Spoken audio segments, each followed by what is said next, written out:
Bonjour à tous, j'espère que vous allez bien. Alors, je suis ravie de vous retrouver aujourd'hui pour travailler ensemble ce très joli projet. Donc, c'est une petite robe de plage que je vous propose de faire ensemble aujourd'hui.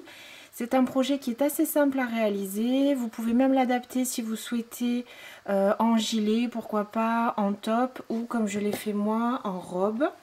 Donc je l'ai faite assez courte, mais vous pouvez bien sûr la faire beaucoup plus longue si vous voulez une robe plus longue ou même carrément qui arrive jusqu'au pied, pourquoi pas. Alors ce projet, en fait, j'ai travaillé deux très longs rectangles, ici, et je les ai assemblés ensemble pour faire donc les manches et ici pour faire le col. Voilà, vraiment tout simple. Donc pour ce projet, j'ai utilisé ce fil de chez Action. Donc c'est un fil là, une couleur vraiment très jolie, que j'ai trouvé vraiment parfait pour l'été. Donc on a un peu de rose, un peu de jaune, un petit peu de vert. Vous avez par exemple en ce moment cette autre couleur qui est magnifique également. Donc là c'est un dégradé de beige et de bleu. Voici, et j'ai aussi cette couleur là, celle-ci elle date d'un petit peu plus longtemps, donc je suis pas sûre à 100% que vous pourrez la trouver en magasin, mais voilà pour vous indiquer donc les autres couleurs que vous pouvez trouver. Il y a aussi je crois du rose, du violet, enfin ça dépend aussi bien sûr du stock du magasin au moment où vous irez. Alors c'est un fil qui est 50% acrylique, 50% polyester, que vous pouvez tout à fait remplacer par un fil 100% coton si vous préférez. Il vous suffit simplement de prendre, comment dire, un fil qui est de la même épaisseur et ça devrait aller parfaitement. Donc pour ce fil, on nous conseille un crochet 1,75-2. Moi j'ai travaillé avec un crochet plus gros que ça, je vais vous expliquer tout ça. Et une référence d'échantillon de 10 cm sur 10 cm de 32 rangs et 30 mailles. Voici. Quoi vous dire d'autre? Donc ce sont des pelotes de 125 grammes pour 415 mètres. J'ai utilisé pour ma part un peu plus de 2 pelotes pour ma taille M. Donc pour le S, je vais vous conseiller 2 pelotes. Si vous restez sur la, comment dire, bien sûr sur le même modèle que moi, si vous voulez faire une robe plus longue ou un gilet long par exemple, ça pourrait aussi être faisable sur ce projet là. Bien sûr il vous faudra plus de fil. Et ensuite au moins une bobine supplémentaire par taille. Donc 3 pour le M, 4 pour le L, 5 pour le XL et 6 pour le double XL. Voilà. J'ai utilisé également pour ce projet donc un crochet numéro 4 pour l'ensemble du projet finalement, et un crochet numéro 3 pour simplement les coutures. Donc j'ai utilisé le crochet numéro 4 qui est un petit peu trop grand pour ce fil, pour garder quelque chose de flexible, et je voulais vraiment quelque chose de confortable et quelque chose qui soit pas du tout raide ni rêche. Donc j'ai utilisé le crochet numéro 4. Si vous voyez que vraiment ça fait quelque chose de trop lâche avec ce fil, vous pouvez bien sûr utiliser le crochet 3,5 ou 3. Il vous faudra simplement adapter le nombre de mailles pour obtenir les mêmes dimensions que ce que je vous indique tout au long du tuto. Vous aurez également besoin d'un petit ciseau, un passe-laine. Donc là j'ai pris un passe-laine plus fin pour ce fil. C'est vraiment pour entrer les fils, puisque du coup j'ai réalisé toutes les petites coutures et l'assemblage avec mon crochet numéro 3. Et simplement quelques anneaux marqueurs. Donc là c'est vraiment pour assembler les deux parties ensemble, bien prendre les repères et du coup faire un travail bien propre. Voici, on peut débuter le tuto. Pour ce projet, on va commencer par réaliser donc deux grands rectangles. Donc on va faire en fait 2 fois la même partie.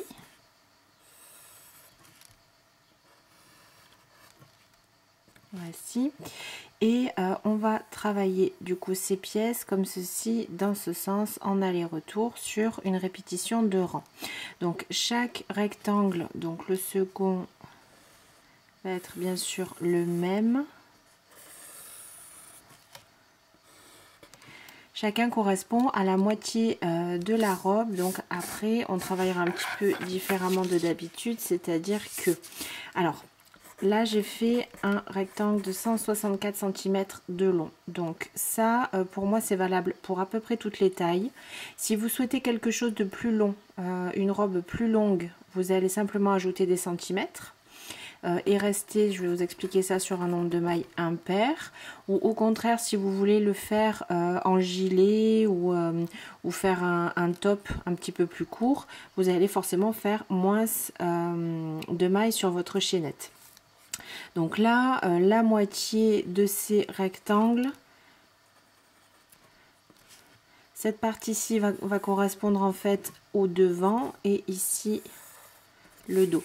C'est-à-dire qu'on va venir plier nos deux rectangles en deux et on va les placer comme ceci. Alors, ça va pas faire exactement comme ça, mais c'est pour vous donner une idée de ce vers quoi je vais. On va plier chaque rectangle en deux et puis on va ensuite venir faire des petites coutures ici sur les côtés. Donc là, on aura les bras et du coup ici le cou et la tête. Voilà.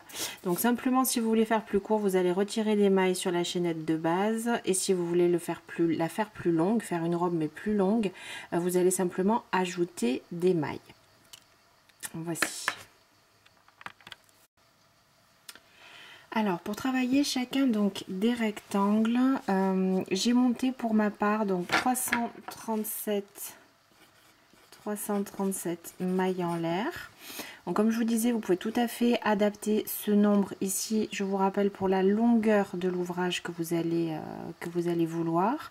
Il faut simplement rester sur un nombre impair puisque du coup le point qu'on utilise a besoin donc d'un nombre impair.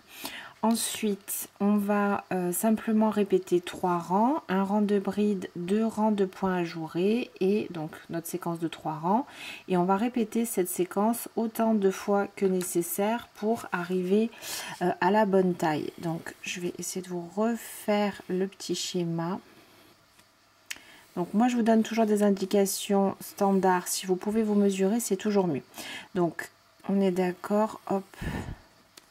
Un des rectangles, on va travailler dans ce sens. Comme je vous disais, nos rangs pour que le point fasse les rayures. Pour avoir donc le côté visuel, ça va venir comme ça. Voilà. Donc, le nombre de mailles de chaînette de base, elle va déterminer. Donc là, il y a votre cou.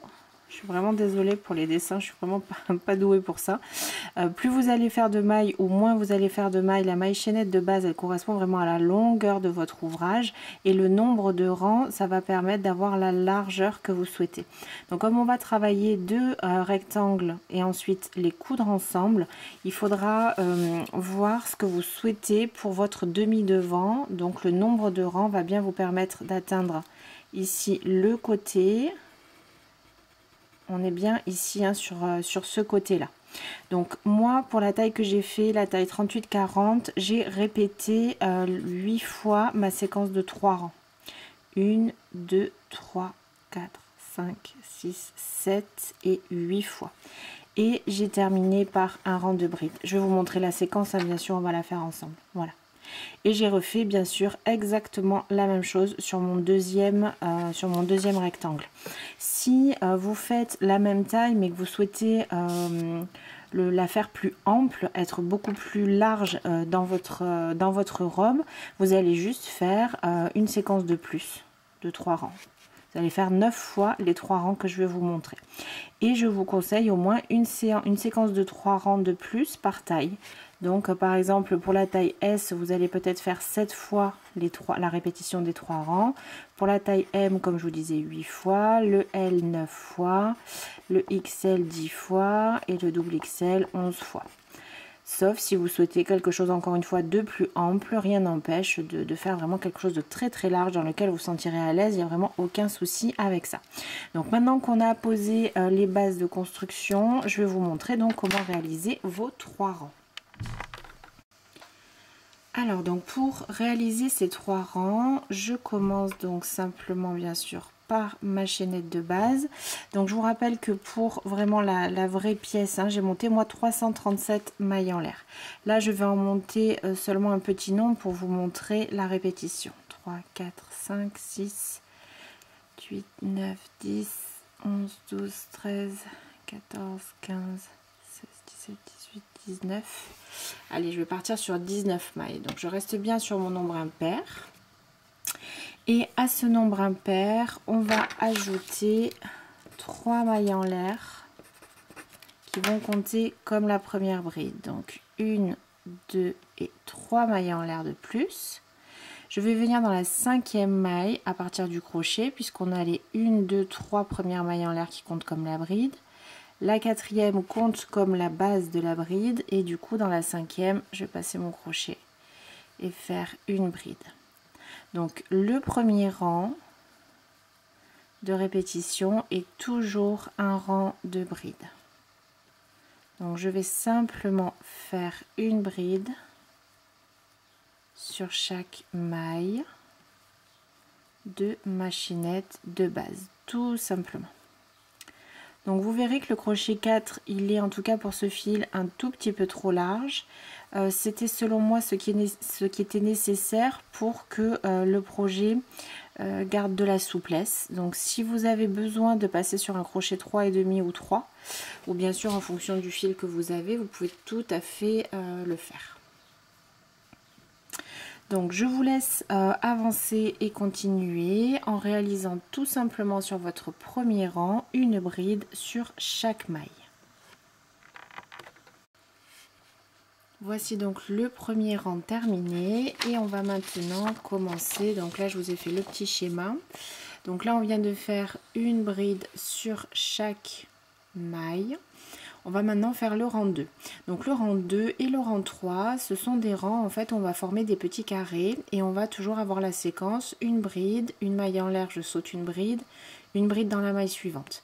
Donc pour le rang 2, on est vraiment tout simplement sur ce schéma-là. Donc là, j'ai les 3 mailles en l'air qui remplacent la première bride et on va alterner une maille en l'air et une bride en espaçant à chaque fois, en sautant une maille entre nos brides.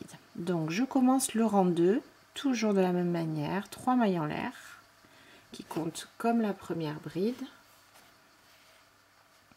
et une 4e qui va compter ici comme notre première maille en l'air, notre premier point. Donc je vais venir sauter la maille qui correspond. Alors les 3 mailles en l'air ici comptent comme la bride, donc elles comptent pour cette maille là. La maille en l'air qu'on a ajoutée, la 4e, compte pour cette maille-ci. Donc je vais venir sauter cette première maille puisque j'ai fait une maille en l'air et dans la suivante je passe mon crochet et je réalise une bride, une maille en l'air de plus, je saute une maille, dans la suivante une bride, vraiment tout simple, une maille en l'air, je saute une maille et dans la suivante une bride, une maille en l'air, je saute la maille suivante et dans la maille d'après une bride, une maille en l'air, je saute une maille, une bride, une maille en l'air, je saute une maille, une bride. Donc voyez, ça nous forme des petits carrés. On continue ainsi tout le rang, une bride, une maille en l'air, je saute la maille qui correspond sur mon ouvrage et dans celle d'après je reprends une bride, une maille en l'air, je saute une maille, dans la suivante une bride, une maille en l'air, je saute une maille et ainsi de suite tout le long donc de votre deuxième rang. Je termine mon rang 2 donc tout simplement par une bride et je vais commencer le troisième et dernier rang que vous allez devoir répéter. Donc ce troisième rang, c'est également un point ajouré, enfin le même en fait, hein, on alterne une maille en l'air, une bride, une maille en l'air, une bride, sauf que vous le voyez ici sur le petit schéma, pour travailler en quinconce et décaler nos carrés par rapport au rang précédent, sur ce rang 3, on va toujours être obligé de commencer par 2 brides et on va également toujours terminer par 2 brides. Donc 3 mailles en l'air pour la première bride et je tourne mon travail. Et je vais venir simplement passer ici dans mon premier espace et faire ma bride. Ce qui me permet de décaler, comme je disais, mes carrés. Là, je vais reprendre la séquence, une maille en l'air et du coup, dans l'espace suivant, une bride. Une maille en l'air, dans l'espace suivant, une bride. Une maille en l'air, dans l'espace suivant, une bride. Et on reprend la même chose. Une maille en l'air, une bride dans l'espace suivant, une maille en l'air, une bride dans l'espace suivant et ainsi de suite tout le long de votre rang 3. Arrivé ici à la fin, comme je vous l'ai dit, on va faire 2 brides. On va faire une première bride dans l'espace et la dernière bride, on va venir la faire dans la 3e maille en l'air qu'on avait réalisée ici au rang précédent.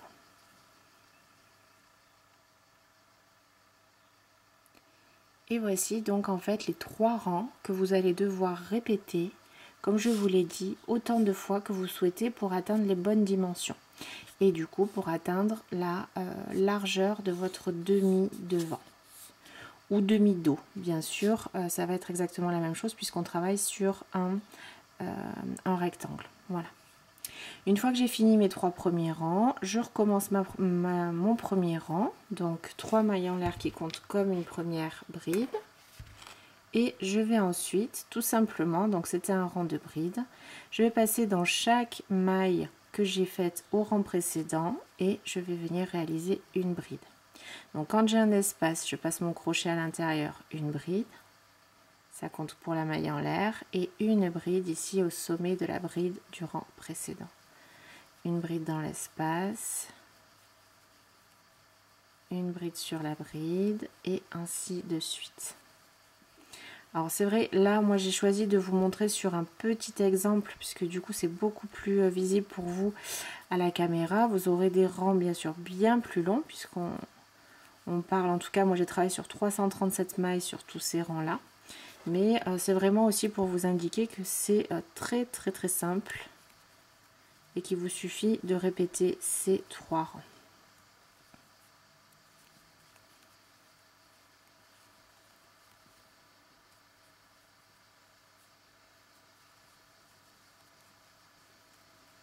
Une bride, et je n'oublie pas, ici j'ai 3 mailles en l'air où je peux passer dans l'espace qui est juste à côté.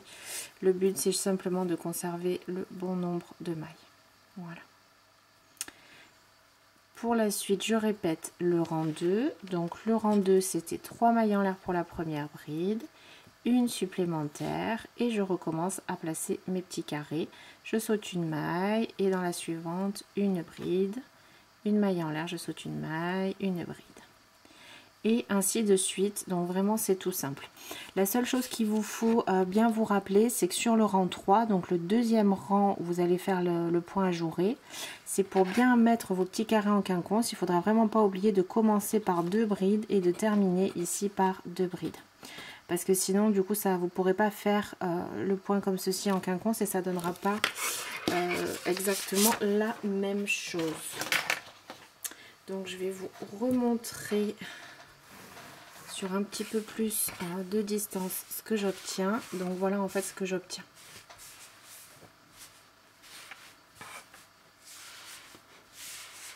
Voici. Donc il vous faut répéter, comme on l'a dit plusieurs fois, ces 3 rangs. Donc moi je les ai répétés 8 fois.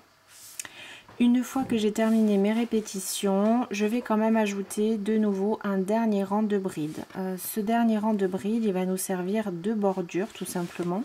Donc vous voyez ici on avait commencé par un rang de brides et là je termine également par un rang de brides. Ça va solidifier votre ouvrage une fois qu'on va assembler donc les 2 parties ensemble. Donc une fois que vous avez terminé votre première partie, je vous conseille de laisser quand même une bonne longueur de fil avant de couper. Puisque du coup on va s'en servir pour assembler les parties. Donc ce que j'ai fait moi une fois que j'ai eu terminé, j'ai coupé la longueur de fil équivalente presque à mon rectangle en entier. Vous voyez ici. Comme ça je ne serai pas embêtée après pour faire les coutures sous les bras notamment. Donc quand je dis couture on va les faire au crochet mais du coup vous aurez suffisamment de fil. J'ai coupé mon fil et j'ai simplement fait un premier nœud. J'ai repris mon fil, j'ai remonté mes 337 mailles en l'air plus 3 et j'ai refait, donc on est d'accord, exactement la même partie une deuxième fois pour faire la seconde partie donc de ma robe. Voilà. Donc je vous laisse monter vos 2 rectangles et on se retrouve pour les assembler. Alors donc on va commencer à assembler nos deux rectangles ensemble. Donc on va le faire avec le crochet, mais avant ça donc il faut déjà positionner les points de repère. Donc ce qu'on va faire pour débuter, on va venir plier donc notre rectangle, notre premier rectangle en deux comme ceci, et on va venir marquer ici donc, pardon, on va le plier comme ceci. On va venir marquer ici donc le sommet de notre épaule, donc la moitié vraiment de notre rectangle qui se trouve comme ceci. Donc si vous avez monté également 337 mailles en l'air, la maille centrale va être la maille 169. Voilà, donc moi je l'ai déjà compté et marqué, donc je vais plier comme ceci mon rectangle en deux. J'ai le bas ici vers le bas et donc le haut au-dessus, sur le dessus ici de ma table. Donc j'ai placé ici un premier marqueur sur ma 169e maille, puisque du coup elle est vraiment la maille centrale. J'ai 168 mailles de ce côté là, 168 de l'autre côté. Donc si vous avez bien sûr fait un autre nombre de mailles pour votre ouvrage, vous notez simplement la maille centrale. Je vais venir pour plus, comment dire, d'aisance, je vais recompter et venir de l'autre côté aussi de mon rectangle faire la même chose. Donc ce côté ça va correspondre, donc là on va laisser la place pour la manche et là on va être sur le col. Donc je préfère venir noter cet emplacement des deux côtés. Donc je reprends ici de l'autre côté et du bas et je vais de nouveau compter ma 169e maille pour bien prendre mes repères. 2, 4, 6, 8, 10, 12, 18. Je vous laisse pour faire ça. Voici, donc j'ai marqué les deux côtés de mon rectangle au centre pour finalement marquer le haut de mes épaules. Donc j'ai mon marqueur des deux côtés. Donc ce qu'on va faire maintenant, on va venir sur le côté ici, on va venir délimiter les manches. Donc vous allez pouvoir adapter ce que je vous dis là bien sûr en fonction de ce que vous souhaitez, de votre morphologie. Pour vous donner quand même des indications, alors cette laine en tout cas est quand même un petit peu extensible, hein, donc il faut faire attention. Si vous prenez un fil de coton, peut-être que ça le sera moins. On va compter, alors en fonction de la taille, on va compter 20 cm de hauteur de manche pour les tailles S et M, 22 pour le LXL et 24 pour le double XL. Vous pouvez encore une fois bien sûr adapter ce que je vous dis là à votre morphologie, à ce que vous souhaitez. Donc je vais simplement placer mon mètre comme ceci sur le long de mon ouvrage. Donc je sais que mon fil est un petit peu élastique, donc je vais l'étirer à peine mais quand même, et je vais venir marquer cette maille qui se trouve pour moi à 20 cm du haut, puisque du coup je vais réaliser pour ce projet là une taille M. Et je vais venir compter, donc ça me fait 2, 4, 6, 8, 10, 12, 14, 16, 18, 20, 22, 24, 26, 28, 30, 32, 34, 36, 38, ça me fait 39 mailles entre ici du coup le bas de ma manche et le haut de mon épaule. Donc pour plus de précision, je vais venir reporter un marqueur de l'autre côté pour être sûr que je me trompe pas après quand je vais faire ma couture ici sur toute la hauteur. Donc je recompte 2, 4, 6, 8, 10, 12, 14, 16, 18, 20, 22, 24, 26, 28, 30, 32, 34, 36, 38 et 39. De l'autre côté, donc ma manche devrait se terminer ici. Donc je remets ma partie bien en place, tout simplement. Je vais venir attraper, donc je vais simplement venir joindre mes deux parties, c'est-à-dire au lieu de laisser les deux marqueurs, je vais les marquer ensemble ces mailles. Et voici. Donc j'ai le haut de mon épaule, je vais avoir ici le trou pour ma manche, là vraiment la base de ma manche, et du coup toute cette partie là jusqu'en bas, je vais venir la travailler, la coudre jusqu'à mon premier marqueur ici, donc la base de ma manche. Alors, pour cette étape-là, vous allez pouvoir, soit vous allez prendre une petite aiguille, une aiguille à laine tout simplement, et venir coudre vos deux parties ensemble, soit vous allez faire comme je vais le faire moi, et moi je vais prendre mon crochet pour assembler mes deux parties en maille coulée. Alors là, hop, je récupère mon fil, parce que du coup j'avais quand même laissé une bonne longueur. Et je vais venir me placer comme il le faut. Donc je vais prendre, pour faire ça, je vais prendre un crochet numéro 3 qui sera forcément un petit peu plus fin. Je vais venir passer ici dans ma première maille, donc sur l'épaisseur du devant. Et là j'ai mon fil qui est accroché, donc je vais venir passer dans la maille qui correspond. Je vais attraper mon fil et faire une maille coulée. Et je vais venir travailler comme ceci, en travaillant donc les mailles 2 à 2. Et je vais simplement les lier ensemble par une maille coulée. Donc si vous avez été bien régulier sur le montage de vos mailles et vous n'êtes pas trompé, il y a normalement le même nombre de mailles de ce côté, on est d'accord, que de l'autre côté. Donc moi j'ai mis quand même ce marqueur et ce point de repère pour être sûr, voilà, de ne pas me tromper. Donc là on va simplement attacher en fait nos deux parties ensemble. Donc je passe dans la première maille, dans la maille de la première épaisseur et dans la maille correspondante derrière. Et une maille coulée. Et je vais continuer ainsi, donc simplement jusqu'à arriver à mon marqueur. Je vous conseille quand même de ne pas trop serrer, c'est-à-dire que si vous serrez trop les mailles coulées, ça va tout se ratatiner. Donc faites attention simplement que votre travail reste bien souple, ou vous voyez comme ceci, bien droit. Il n'y a pas de bosse, rien du tout. Voilà.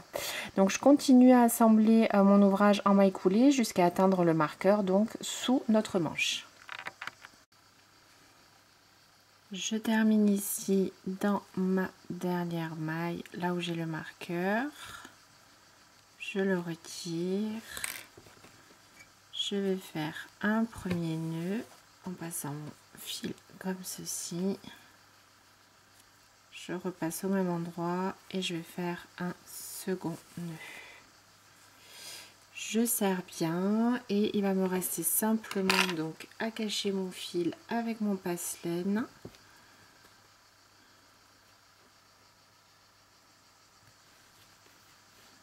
J'aurais pu déjà le couper un petit peu. Je vais simplement, voilà, venir sécuriser mon fil en passant mon fil ici dans quelques mailles. Donc je vais ouvrir mon ouvrage comme ça pour être sûr que je ne prends pas l'épaisseur du dessous. Et je vais simplement cacher mon fil.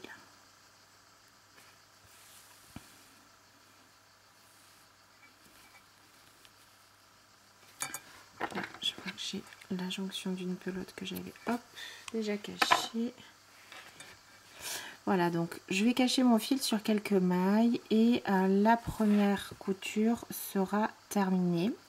Donc ce que je vous conseille, c'est de refaire exactement la même opération sur l'autre rectangle pour pas se mélanger les pinceaux. Donc de faire les deux coutures sous les aisselles au début et ensuite on fera les deux coutures pour le dos et le devant. C'est en tout cas moi ce que je préfère faire. Donc ici je coupe et j'ai bien ma première partie. Donc comme on l'avait dit, je viens juste de créer ma manche et ici j'ai travaillé en maille coulée tout le long. Je vous conseille aussi bien sûr de travailler en maille coulée du même côté sur toutes vos coutures et après de retourner l'ensemble de l'ouvrage pour venir les cacher également, c'est-à-dire que c'est plus joli quand même de ce côté-là. Là, ça crée un petit relief qu'on va plutôt essayer de cacher.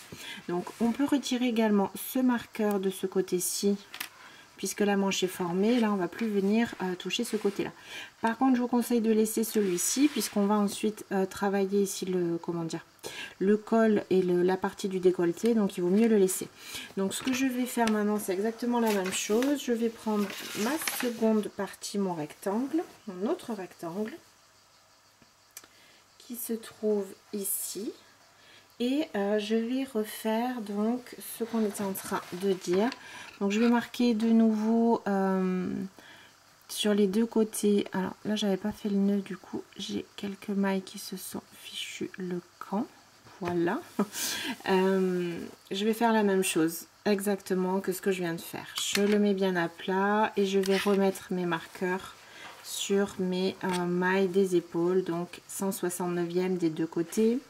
Je vais reprendre à partir du côté 39 mailles pour l'espace de mes manches et de nouveau je vais coudre mes deux parties ensemble en faisant des mailles coulées avec mon crochet numéro 3. Donc je vous retrouve une fois que j'aurai terminé donc cette étape là pour faire les deux coutures restantes. Je passe maintenant à l'étape suivante. Donc ici j'ai ma première partie, ma première manche avec la couture comme ceci. Donc je la mets sur le côté. Et je vais venir donc prendre la seconde partie. J'ai bien sûr ma manche ici sur le côté et on va venir donc ici travailler donc l'ouverture du col, le décolleté et en fait faire la couture comme on vient de le faire ici sur tout le long.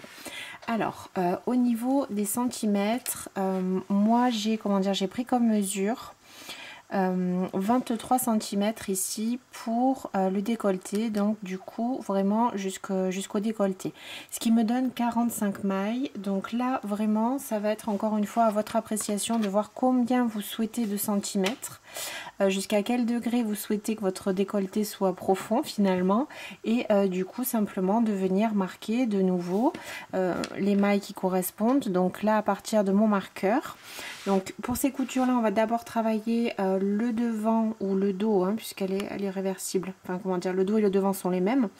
Donc là on va venir vraiment travailler ces deux épaisseurs là ensemble. Donc on va simplement noter ici les mailles de ce côté là et de ce côté là, puis après on refera exactement la même opération de l'autre côté. Donc moi je vais compter mes 45 mailles, 2, 4, 6, 8, 10, 12, 14, 16, 18, 22, 24, 26, 28, 30, 32, 34, 36, 38, 40, 42, 44 et 45. Donc ici et rebelote, je vais faire la même chose de l'autre côté. J'ai noté ma 45e maille et je vais venir faire comme tout à l'heure. Je viens dans le même marqueur noter la maille de l'autre côté. Ça c'est absolument pas obligatoire, hein, mais c'est moi qui aime bien fonctionner comme ça. Ensuite, donc on va étirer toute la partie, deux parties de notre rectangle ici au bout, nos deux rectangles ensemble. Là on va les lier l'un à l'autre, hein, vous l'aurez bien compris. Je vais reprendre mon fil comme ceci, donc je me remets vers le bas. Je reprends mon crochet numéro 3, je passe dans ma première maille ici. Ici dans la maille en face qui correspond aux mailles en l'air, je viens prendre mon fil. Donc ici comme il n'était pas attaché, je vais laisser un tout petit peu plus de longueur, on va dire 10 cm, pour après faire mes nœuds et le rentrer confortablement. Et je vais faire une petite maille en l'air ici pour sécuriser. Et de nouveau, comme on l'a fait tout à l'heure, je vais venir lier mes deux épaisseurs ensemble, mes deux morceaux ensemble, en passant dans chaque maille, dans la première épaisseur et dans la maille qui correspond derrière, et je viens faire une maille coulée. Je vais continuer bien sûr comme ceci toute la longueur, la hauteur, jusqu'à atteindre donc le marqueur que je viens de fixer. Je ferai mon nœud, je coupe le fil avec un petit peu de longueur, toujours moins 10 cm, comme ça vous êtes tranquille.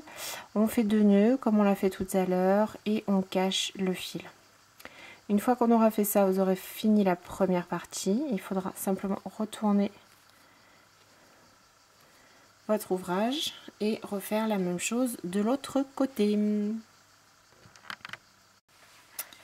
Une fois que j'ai terminé mon assemblage, donc là j'ai pas encore rentré les fils mais je le ferai après, je vais retourner mon ouvrage comme une chaussette pour avoir donc, comme je disais tout à l'heure, les coutures qui sont à l'intérieur.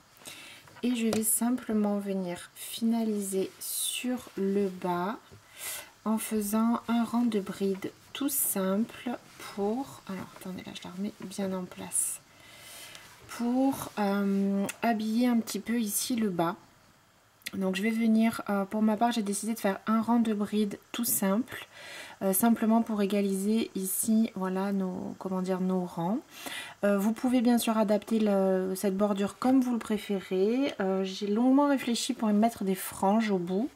Je trouve que ça aurait fait vraiment joli, mais bon, je vais rester sur quelque chose de plutôt sobre et je vais simplement faire un rang de brides.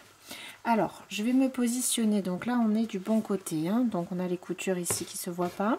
Je vais reprendre mon crochet numéro 4. Je vais venir le passer ici dans ma couture, donc dans l'épaisseur. Je reprends mon fil. Je vais l'attacher comme ceci à mon ouvrage. Je le fais passer par devant et je commence avec 3 mailles en l'air. Donc qui vont bien sûr compter comme la première maille. Je vais mettre comme ça, vous irez mieux. Et je vais simplement donc passer dans les rangs que j'ai fait. Je vais venir placer, je vais essayer avec 2 brides dans chaque, sur chaque rang en fait. Quand on avait les petits carrés, je vais mettre 2 brides. Ici, quand on avait le rang avec les brides, je vais mettre également 2 brides. Ici, en passant entre ces 2 brides. Et ainsi de suite. 2 ou 3 brides. Je vais voir déjà un petit peu ce que ça donne avec 2. Puisque du coup, là, le but, c'est vraiment de terminer le bas proprement. Mais surtout pas de resserrer. Donc si 2 brides c'est pas suffisant, j'en ferai 3. Si, il me semble que ce sera suffisant. Donc je vais continuer ainsi en faisant 2 brides avec le crochet numéro 4 hein, dans chaque rang, comme je vous disais, que j'ai fait en fait sur ma robe. Donc quand il y a les petits carrés, c'est tout simple, on passe juste dans l'espace. 1, 2 brides. Et quand on a ici un rang plein, je vais passer en fait sous la première bride tout simplement et réaliser mes 2 brides. Donc je vais faire tout le tour comme ceci de mon ouvrage. Arriver à l'emplacement des coutures, donc en fonction de ce que ça donne, je vais peut-être essayer d'avancer pour qu'on le voit ensemble. Parce que du coup au niveau des coutures, voilà, on a 2 rangs de brides qui sont collés. Hein, donc je vais faire 2 brides ici. Une bride au centre, ici vraiment de la couture, et de nouveau 2 brides dans le rang d'après. Donc je vous laisse avancer sur le rang et on se retrouve donc à la fin. Je termine mon rang par une maille coulée dans la 3e maille en l'air de départ. Je coupe mon fil. Je fais de nouveau mes 1 et 2 nœuds et il va me rester simplement donc à cacher ce dernier fil. Donc comme je vous disais, là en bas, si vous souhaitez faire une autre bordure, quelques rangs de plus, pourquoi pas, ajouter des franges, ça pourrait vraiment faire très très joli. Donc pour ma part, je vais terminer ce projet sur ce rang. Voilà, comme je le souhaitais, ça termine bien, ça a bien habillé ici le bas de mon projet. Donc voici, j'espère que ce projet et ce tuto vous aura plu. Je vous dis à très vite pour une nouvelle vidéo. Je vous souhaite une bonne journée et un bon crochet. À bientôt.